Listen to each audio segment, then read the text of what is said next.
안녕하세요. 연세사랑병원 신경외과 척추 전문의 김성철입니다. 척추 주사 치료는 치료가 쉽고 비교적 빠르게 통증을 완화하는 데 도움을 주지만 치료 효과나 지속 기간은 환자분의 상태에 따라 천차만별인 경우도 있습니다. 그렇다 보니 많은 분들이 주사 치료는 어차피 일시적인 거 아니냐, 한번 맞게 되면 계속 맞아야 하는 것 아니냐 등의 의구심을 가지고 말씀하셔서 오늘은 제대로 된 치료 효과를 보기 위해 꼭 알아야 할 3가지 질문에 답변해 드리겠습니다. 우선 주사 치료 여러 번 맞았는데도 계속 아파요? 치료 효과 없는 거 아닌가요? 이렇게 질문하는 분들이 많습니다. 실제로 외래 진료 중에서도 환자분들께서 주변 병원에서 A라는 주사 3회, B라는 주사 5회 맞았는데 계속 아프다 말씀하시는데, 여기서 중요한 건 주사 치료의 횟수보단 어떤 형태의 주사를 맞았는가 하는 점입니다. 즉, 질환에 따라 주사 치료의 약제 선택과 방법이 중요합니다.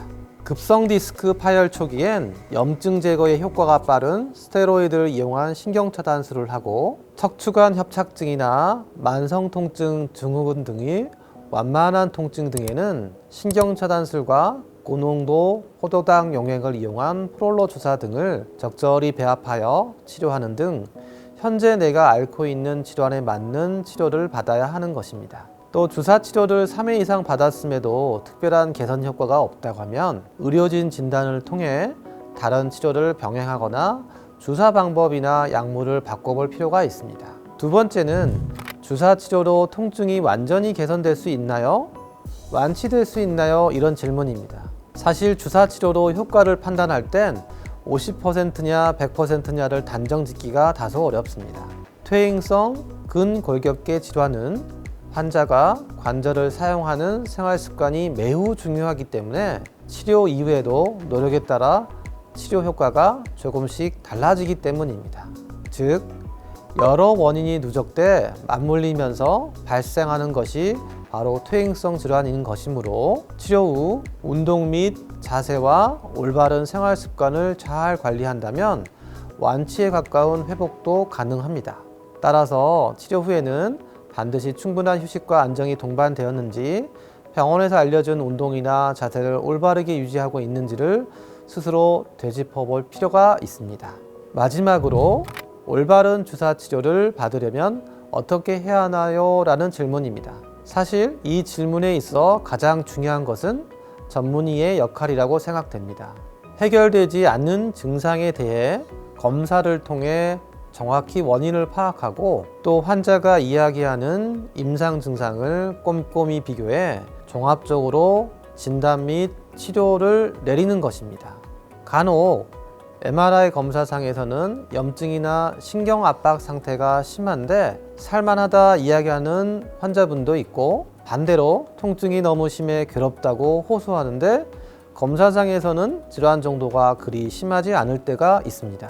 따라서 환자분의 연령이나 생활습관, 직업, 퇴행 정도, 통증 부위, 영상 검사 결과 등을 종합적으로 고려하여 치료를 결정해야만 올바른 치료 효과를 기대할 수 있습니다.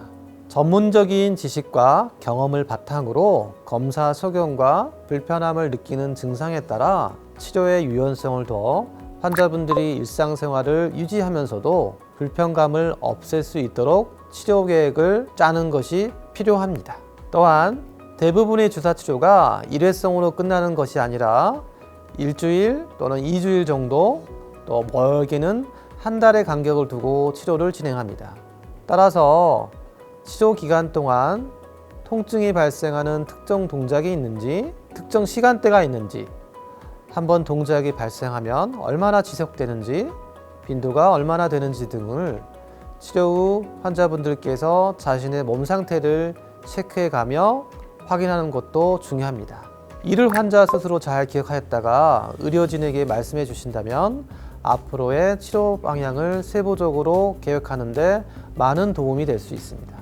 간혹 주사 치료를 만병통치약처럼 생각하는 분들이 있습니다.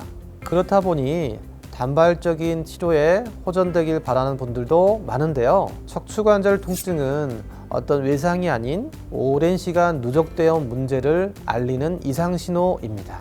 따라서 이 이상신호를 빠르게 감지하고 잡기 위해선 빠른 치료가 필요하다는 점, 그리고 꾸준한 관리를 병행해야만 일시적인 효과에 그치지 않는다는 점을 꼭 기억해 주시기 바랍니다. 아무쪼록 오늘 알려드린 내용이 치료와 질환 관리에 도움이 되셨기를 바라며 지금까지 연세사랑병원 김성철이었습니다. 감사합니다.